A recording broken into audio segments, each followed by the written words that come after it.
This week in On the Go, the future of Pinellas County with Forward Pinellas.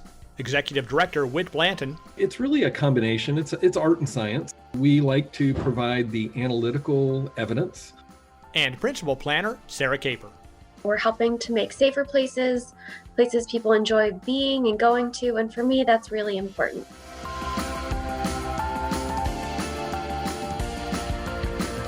Hello and welcome to On the Go, the TBARTA podcast, where we discuss the latest in transit and transportation all across Tampa Bay. I'm your host, Chris Jadek, and our guests today are planning your future, especially if you live, work, or visit Pinellas County. From Forward Pinellas, they are Executive Director Whit Blanton and Principal Planner Sarah Caper. Thanks for joining us today. Thank you. Good to be here today. Thanks. Happy to be here. You both have a lot going on these days, but before we get into those projects, let me provide our listeners with a little background on each of you, and then ask what you find most enjoyable about your work. Whit, I'll start with you.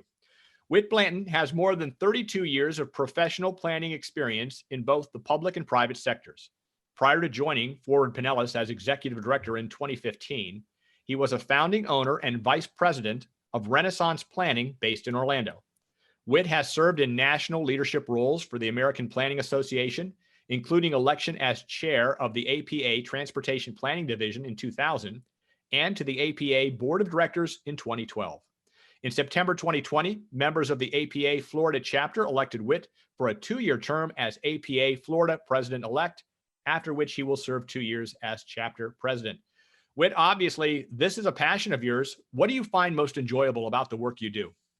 Well, I like the technical work a lot, but the reason I took this job is I really like helping people make decisions and providing the narrative and the proof points or the evidence that helps them maybe change their thinking about assumptions they may have had or the way they view the world, because we all have different perspectives when it comes to transportation and development. And we need to understand those different perspectives to do our jobs effectively. And so I like storytelling. I like helping explain things. And my background is in journalism and communications before I got into planning. So it's whenever I can marry those two, I'm happiest. We share that passion for journalism and communication. I didn't know that about you, but it's good to know. And I guess all paths lead to transit, transportation, and planning, it appears. Now to Sarah. Sarah Caper is a principal planner at Forward Pinellas. She manages special projects, including Safe Streets Pinellas, the agency's Vision Zero effort, and the Downtown St. Petersburg Mobility Study. She has been with Forward Pinellas for 7 years and was previously with Manatee County Area Transit. Sarah holds a master's degree from the University of Florida in urban and regional planning. Sarah, I will ask the same of you. What is it about your work that you get the most satisfaction from? Knowing that we make a difference in people's lives and in their communities. So we're helping to make safer places, places people enjoy being and going to. And for me, that's really important.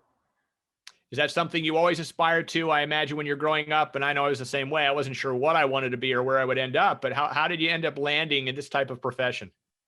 I was always fascinated by places and by transportation. I was one of those kids that asked, like, why are we sitting in traffic? How did this start? And so helping to make our community, the transportation network, flow smoother, to give people options of how they travel, especially transit, for me has always been something I'm interested in. Well, that's very interesting. Thanks for sharing that with us. One of the reasons we're here today is to talk about one of your projects, the Downtown St. Petersburg Mobility Study. But before we get to that, I'd like to take a minute to learn more about Forward Pinellas. Whit, let's start there. Tell us a little bit about your organization, such as how many employees you have and what they do. Well, sure. Forward Pinellas has 17 employees, so we're a relatively small organization. We are a combination of two legal organizations, the Pinellas Planning Council, which has statutory responsibility under Florida statutes for countywide planning in Pinellas County. So we maintain a countywide land use plan. And the nice thing is the local governments need to be consistent with our countywide land use plan. So it provides for orderly growth. And then we are the metropolitan planning organization for Pinellas County, which is created in federal statutes, federal law and state statutes. And in 2014, those two organizations were merged There was a local bill that was approved by the governor. And in 2015, I was hired to be the executive director to lead that unified organization. So we're dealing with land use and transportation together in our decision-making process.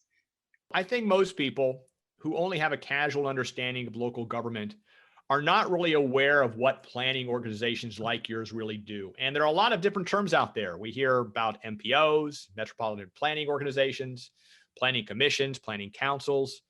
Can you help us understand what those different names mean? And then specifically, what roles do Forward Pinellas serve in Pinellas County? Sure. Well, metropolitan planning organizations have the primary responsibility of bringing state and federal dollars to an area based on need and priority projects. So that's the transportation focus of that organization. They have a lot of other requirements in federal and state statute, but that's really the gist of it. We bring dollars to the community. And the Planning Council is a unique organization. There's only two like us in the state of Florida. Here in Pinellas is one, and then Broward County has a planning council. We're different than a planning commission, I believe, in that we're created in state statutes, and all of our board members are elected officials who are appointed from the various local governments in Pinellas County to serve on our board. And their charge is to make decisions about orderly growth and land development. And technically, they make recommendations to the Pinellas County Commission, which sits as the countywide planning authority. It's a little convoluted, and it was unique to me when I came here, but there was a legal case a few years ago that affirmed that only elected officials to a local government can make land use decisions. And so since we're a planning council and don't represent any single local government, we make recommendations to this countywide planning authority, which is the Board of County Commissioners. So who serves as the MPO for Pinellas County then? Is there an MPO in Pinellas County? Yes, there is, and it's the same board. That's what the legislation in 2014 did. So we are all staff of the Pinellas Planning Council, and the board members are all board members of the Pinellas Planning Council and the Metropolitan Planning Organization. Very good. So unlike other counties, aside from which of these roles you fill, you're not known as the MPO or the Planning Council or Planning Commission. You have a name, Forward Pinellas. I see Forward Pinellas as much as a brand as an organizational name. What's the reason for that, and how do you think that furthers your mission? Well, that's correct. It is a brand identity that we created in 2016, mainly because I didn't want to go through life as a slash, PPC/MPO with a bunch of acronyms. And, our former chairman, John Maroney, came up with that name. And he said, everybody wants to move forward. Nobody wants to move backwards. When you're driving in traffic, you don't like going in reverse. You don't like being stuck. So let's move forward. And we have a lot of initiatives at both the land use and transportation side of things where we need to kind of move forward. There's always change, right? Change is constant. So how you manage change, how you guide change, how you get people prepared for change, those are all things that I think the name connotes. And I'm really proud of the branding and the recognition that we've achieved over the last 4 years. Let's talk about some of your biggest plans right now. And I was reviewing your website earlier this week, and there's a lot there. You can easily see a lot of projects you're working on. Commend you for being able to keep all of these straight. A couple of the largest plans seem to be like the 20-year long-range transportation plan. Then there's a 5-year TIP, the Transportation Improvement Program, just to name a couple. Speaking just about transportation right now, how do you keep these programs in sync, and what are they? Sure. Well, our long-range transportation plan, which we call Advantage Pinellas, it looks out to 2045, and it really takes a longer view of transportation development, thinking about how we're growing, how we're changing, how we're redeveloping, and what transportation solutions best fit that template here in Pinellas County. We are the most urban county in Florida. We have the densest population per area of any county in the state. And without much vacant land left, we're really focused on redeveloping and guiding growth to the right places, which is probably most of our commercial corridors. we look at land use first, and then we look at transportation. So that long range transportation plan really sets the framework. And then the 5-year transportation improvement program are really the priorities that are receiving funding to actually get construction or operations running in our transportation network. And there is a constant relationship between the long range plan and the 5-year work program. Projects can't go into that improvement program if they aren't already in the long range plan. And we have to have dollars committed to either design or right-of-way acquisition or construction or engineering for it to be in that 5-year work program or transportation improvement program. How does the long range transportation plan evolve? Because in a couple of years, it's going to become a 15-year plan and a 10-year plan. At some point, obviously, you continue to start looking out forward. When does it look out to 2050, et cetera? How does that process work? It is really a continuous process, but it gets updated officially every 5 years. So we adopted it in 2019, and we'll be back adopting a new one in 2024. That schedule is set by the federal government. So if the federal government rules ever change, then that will change. But until that time, it's a 5-year planning framework. But it starts with looking at population and employment growth and by area. And so the interesting thing is people kind of think that Pinellas has enough growth and we're not growing, but we're expecting to add about 100,000 new people to our county by 2045 and about 60,000 additional new jobs. So we are continuing to grow. And that's actually kind of scary to a lot of folks because that's the size of the city of Clearwater just about. And where are we going to put another city of Clearwater in our county? So, that really is the unique challenge, unlike some of our surrounding counties, which have a lot of open land for growth and really struggle with where to provide services that are efficient and not have sprawling development. Well, the sprawling has already happened in Pinellas County, and we filled up this county. So really the next move for us is to find the right places where that growth can go vertical, where we can have additional density and intensity and make more efficient use of space and transportation networks. Of course, TBARTA is focused on transit, and a lot of your planning deals with transportation issues, but it is important to note that land development is a critical part of the Forward Pinellas mission. You just mentioned expected growth of 100,000 people in the years to come. Tell us what your role is with that and about the Pinellas countywide plan, which I understand was just updated last year. Sure. The countywide plan is our land use plan for the entire county. It relates to all 25 local governments, including unincorporated Pinellas County. And they have to be consistent with it in their own plans.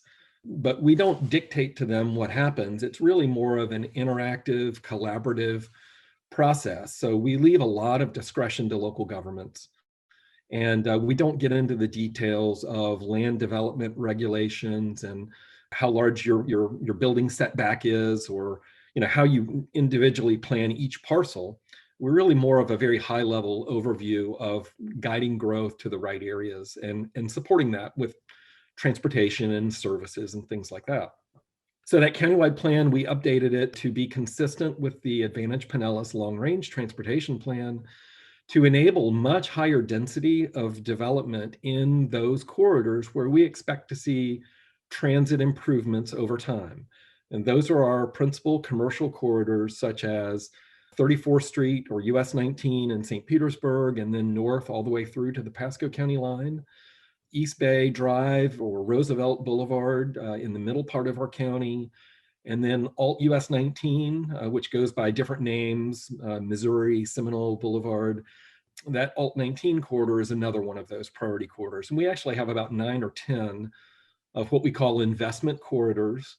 And in each one of those corridors, the countywide plan was amended to enable higher density, more intense mixed use development to support transit and walking and bicycling and those kinds of modes, because that's more efficient transportation than everybody getting in their car and driving everywhere. Now, again, we are enabling that, and it's up to the local governments to decide if that's for them.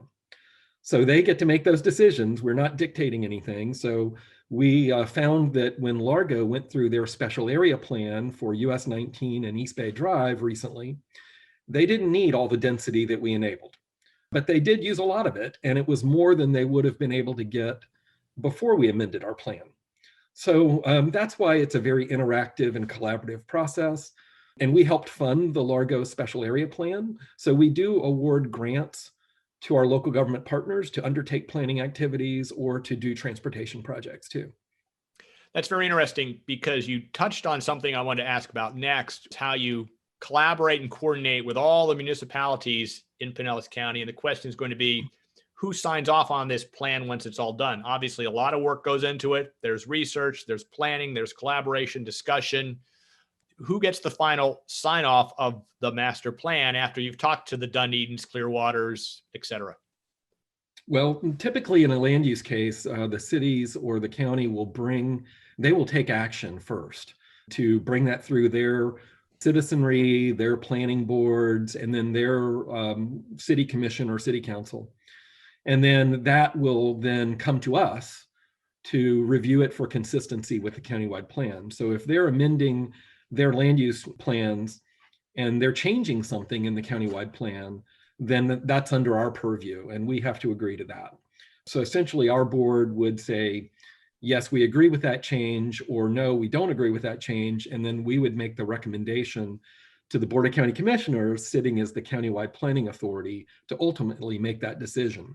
And then it goes back to the local government to modify or affirm whatever action was taken at the countywide level.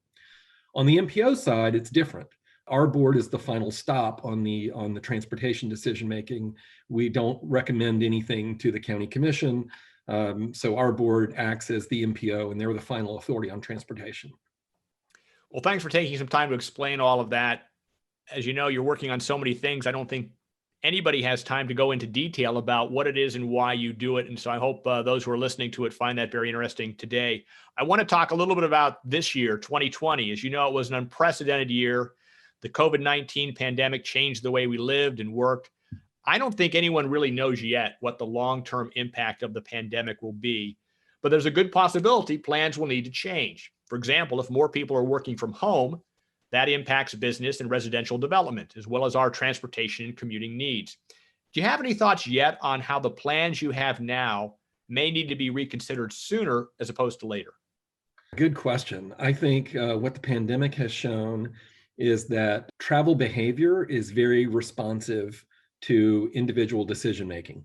And what I mean by that is people, when presented with a set of options for being healthy and safe, usually want to be healthy and safe. And so they're not going into their offices, they're staying at home, they're working remotely. And I think we all knew that that would make a difference in transportation and congestion and travel times and things like that. But we were, I think, maybe afraid to even try it until forced to. And now we've seen the impact that that's had. And so anybody who's driven in the peak hours in the morning or the afternoon rush hours notices that it's not as congested as it used to be. And we've been saying as transportation professionals for decades that if just maybe 5% of the workforce spent one day or maybe 2 days working from home or working remotely instead of driving into the office, we'd see a big difference in our congestion levels. But we never really had a mechanism for doing that. And maybe the employers didn't trust their employees to do it. But having now done it for 8 or 9 months, I think people have gotten a lot more comfortable. And I do think that we will see some lasting change. It may not be to the same level that we've seen over the last several months, but even if it's a 5 or 10% or 2% change, that'll have an effect. Our traffic counts aren't all that lower than they were in 2019 or 2018, but they sure are lower in certain times of the day, in the morning rush hour and the afternoon rush hour. And that does make a difference. And I think we're going to see that difference unfold in the years ahead. As you know, we don't know exactly what's going to happen, but we know probably the future is coming here quicker than we anticipated. And of course, TBARTA is also promoting alternative commuting needs with our van pooling program. It's the same thing. Let's try to get a few more people off the road or have them combined together so you don't need as much capacity on the roadway. And certainly this is not the way we wanted to see it come about, but it is one of the effects of the pandemic, and we're going to have to adjust accordingly in the years ahead. We're going to take a break here, but when we come back, we're going to talk to Sarah and talk a little bit more about some of the projects she's working on, including the downtown St. Petersburg mobility study. You're listening to On the Go, the podcast from TBARTA, the Tampa Bay Area Regional Transit Authority.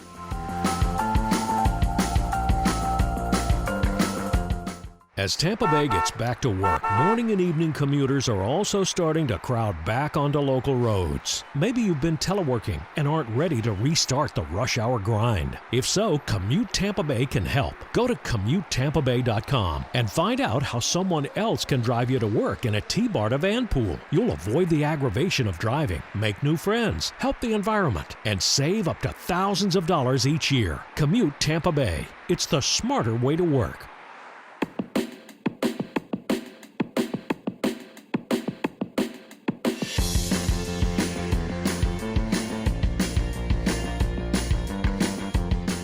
Thanks for joining us today for On the Go, the TBARTA podcast, where we talk all things related to transit and transportation in Tampa Bay. Our guests today from Forward Pinellas, Executive Director Whit Blanton, and Principal Planner Sarah Caper. We talked broadly in the first half of our program about Forward Pinellas, the mission, and the major plans, but none of those plans come about without significant and detailed study and analysis to best understand the needs of Pinellas County.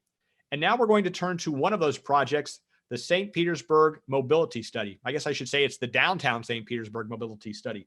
Sarah, let's start with an overview. What is this study all about?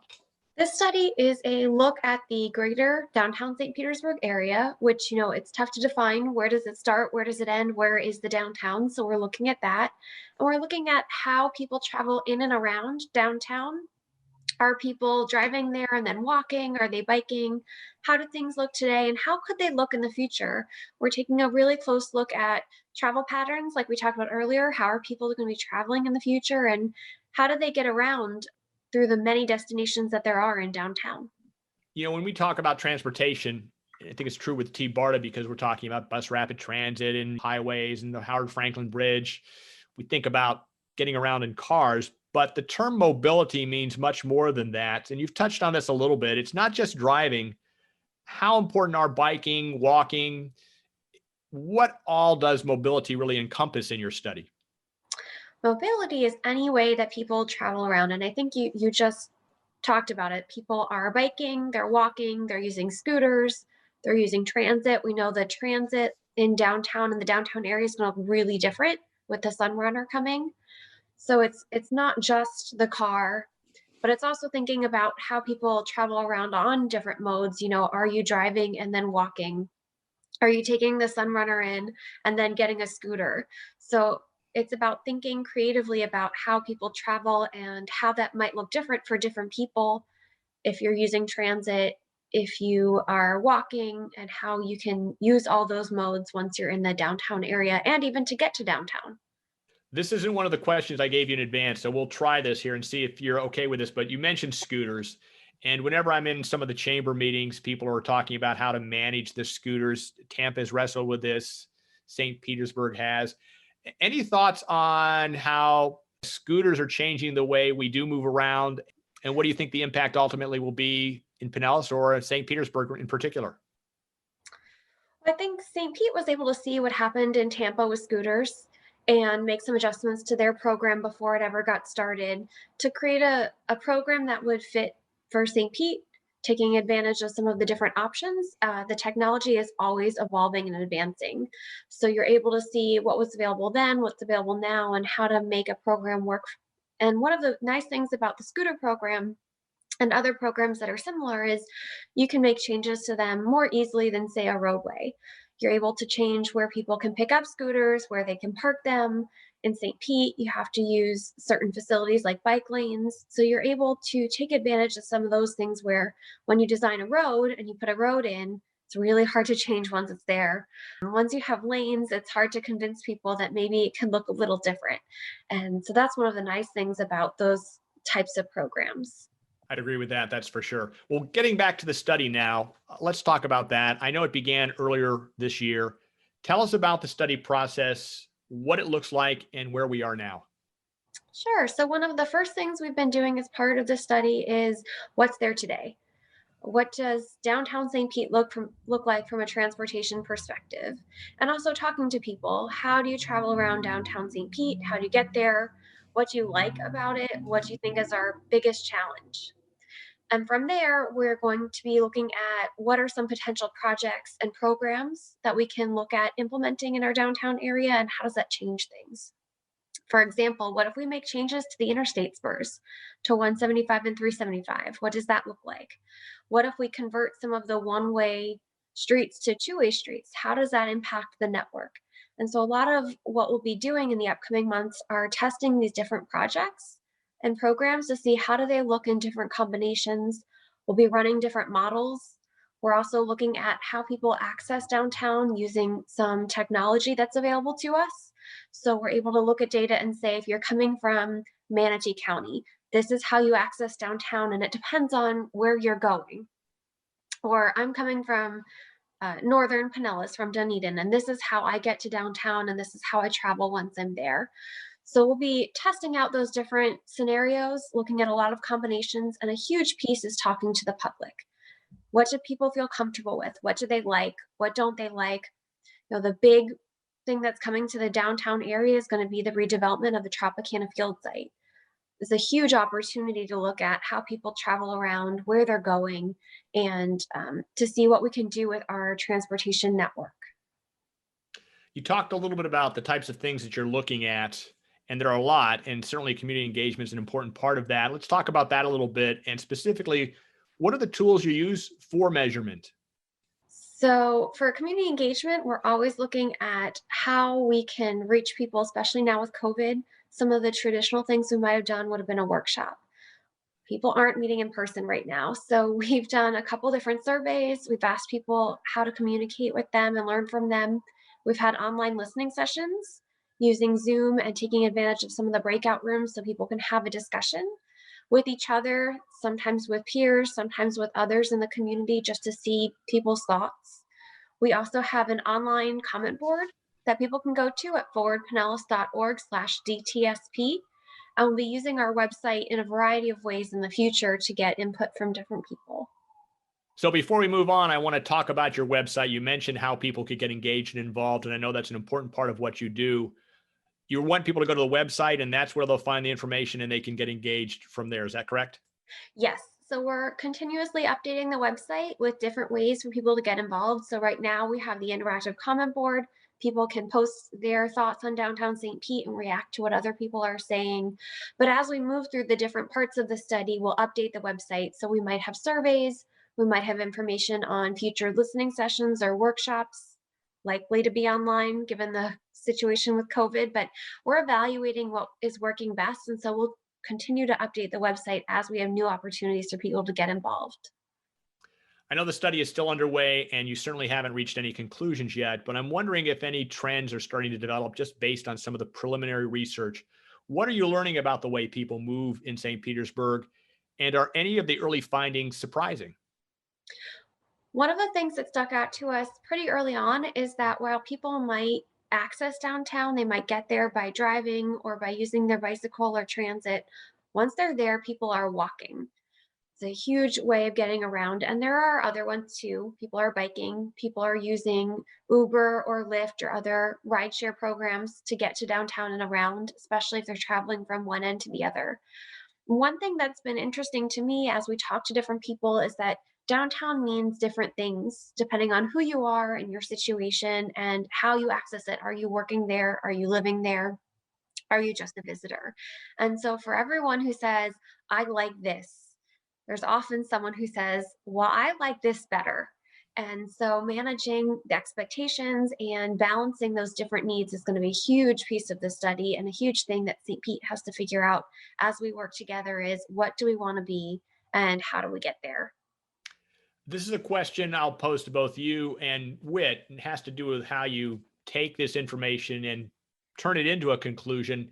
How much of it's objective? How much is it subjective? Because it's challenging to take verbatim responses from people who say, well, I would like to do this. Other people want to do that. You try to measure to find out, well, what does the majority want? You have to balance that against financial considerations, all of that. It's quite a soup, I would say, of having to put this all together and come up with something that tastes good to everybody. How do you manage all of that? It's a great question, Chris, because there are a lot of different players who have responsibility. For instance, Sarah mentioned the interstate spurs, I-175 and 375. The Florida Department of Transportation and the Federal Highway Administration have jurisdiction over those. So they've got to be part of the decision-making process for that. So it's really a combination. It's art and science. We like to provide the analytical evidence that shows, okay, here's how traffic may change if we make these network changes, and that can be good or bad. And so we provide that information to folks and let them evaluate it. And then that's where preference and understanding and just communication has to really come to the fore. So people may be initially resistant to something, but then as we talk further about it, what other options there may be, they may not like those other options, and then they warm up to maybe the idea or the recommendation that we put forward. So it is necessarily messy. And I think that's okay, because everybody comes to decisions or conclusions in a different way. And some people are visual learners, some people can look at data and maps, other people have to see a picture, and we have to be ready to provide both of those. I've got one final question on the mobility study itself. Once it's all done and you've drawn up the conclusions, what happens? Where do they go, and how do they fold into the plans, the bigger plans we talked about earlier in the podcast? I just wanted to set a little context. So in St. Petersburg, they are doing what's called a 2050 plan. And that's their citywide long-range vision for how the city will grow and develop. So the downtown mobility study has to fit within that framework of the 2050 plan. Ultimately, the city council will need to buy into the recommendations. From an MPO standpoint, Forward Pinellas will have to buy into the recommendations if we want them to be funded by the Florida Department of Transportation.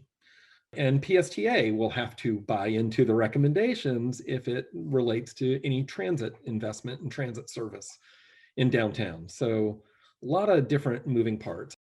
I think you covered it well. We're going to develop an action plan with short, mid, and long range projects and programs. So some of them will fall under the responsibility of the City of St. Petersburg.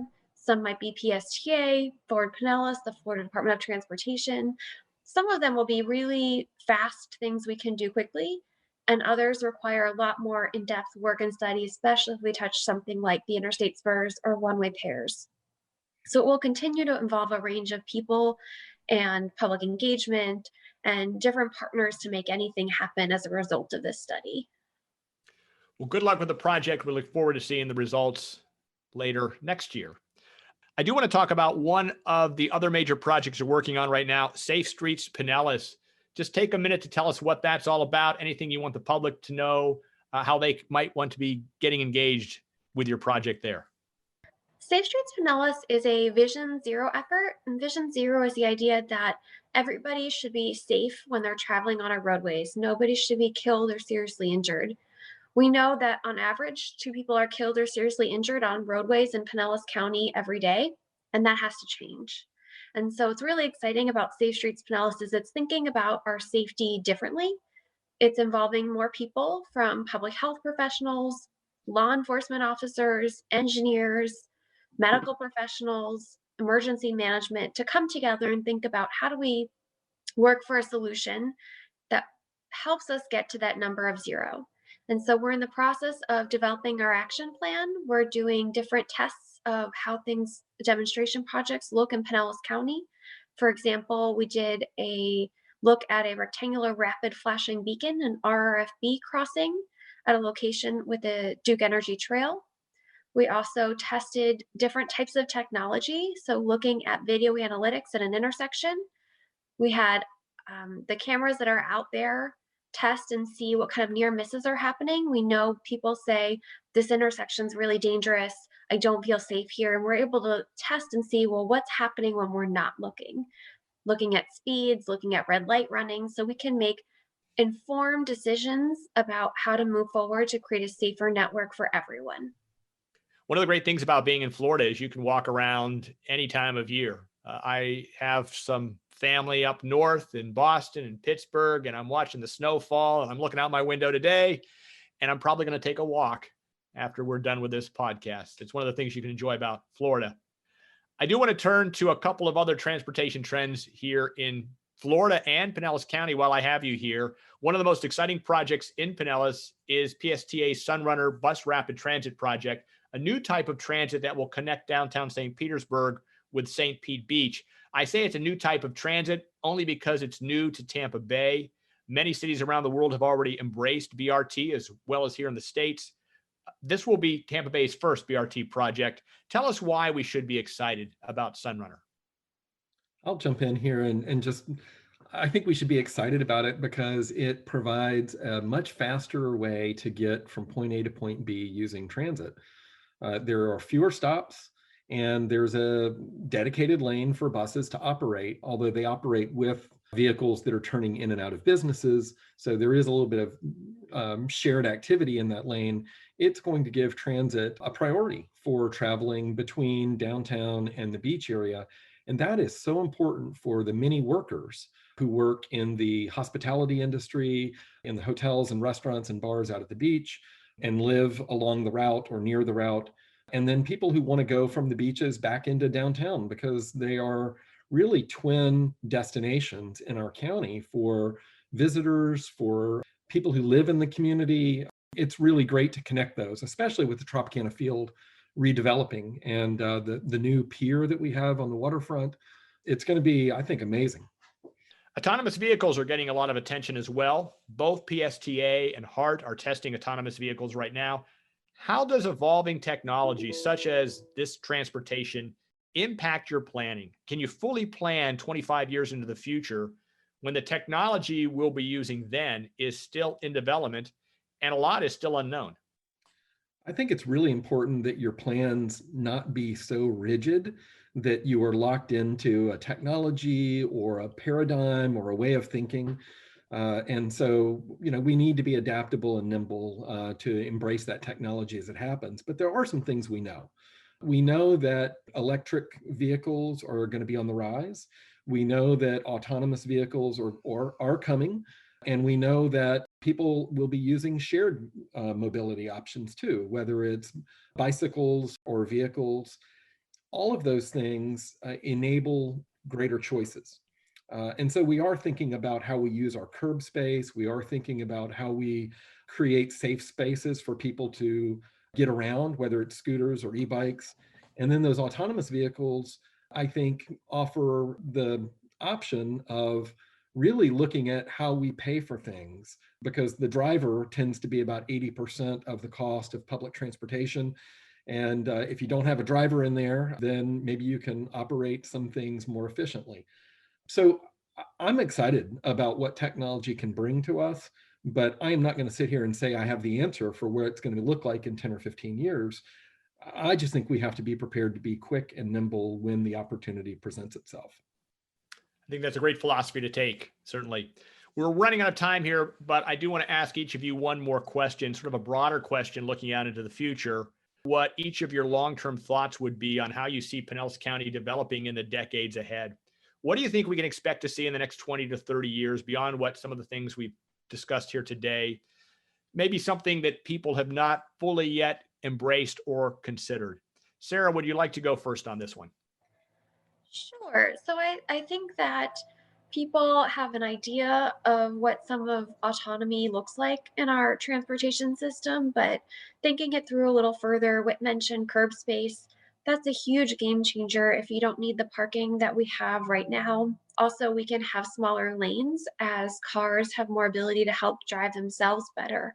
And so rethinking how our network looks, how our land uses look because of this technology is something that I think people are still trying to wrestle with and think about.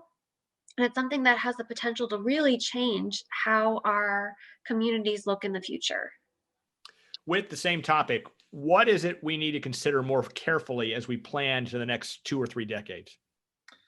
Well, I think one that's important for us particularly is sea level rise and the impact of climate change on a county with so many miles of coastline like ours. We're in the hundreds of miles of coastline. And so we're going to need to rethink a little bit about our infrastructure, about how development occurs. And I do think you'll see more people moving into our higher ground areas, which are in the central part of our county over time. But the bridges that we're building or planning to build, the roadways, how vulnerable are those? And how do we reinforce that? we don't have the money in hand to do all that. So that's going to take federal help, it's going to take statewide help, and it's going to take local decision making to really ensure we've got a resilient transportation network and a resilient development plan, especially in Pinellas County, but throughout Florida. Very well said. Well, Whit, Blanton, Sarah Caper, thank you both for an enlightening conversation. And thank you for listening. I'm Chris Jadek, and this is On the Go, the podcast from TBARTA, the Tampa Bay Area Regional Transit Authority.